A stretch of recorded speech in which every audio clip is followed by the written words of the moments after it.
সম্বন্ধ কিরকম? সম্বন্ধ যে কোনো প্রকারের হতে পারে, খুব মন দিয়ে শুনবে। কি কি সম্বন্ধ হতে পারে?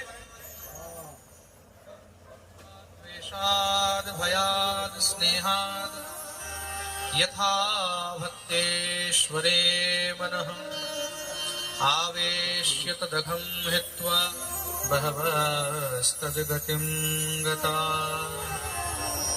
कामात् द्वेषात् भयात् स्नेहात् यथा भक्तेश्वरे मनः। ভগবানের সঙ্গে যে কোনো সম্বন্ধ হতে পারে। কামের সম্বন্ধ, দ্বেষ মানে হিংসার সম্বন্ধ, ভয়াৎ মানে ভয়ের সম্বন্ধ, স্নেহাৎ মানে স্নেহের সম্বন্ধ। খুব মন দিয়ে শুনুন। যে কোনো সম্বন্ধ ভগবানের সঙ্গে হতে পারে।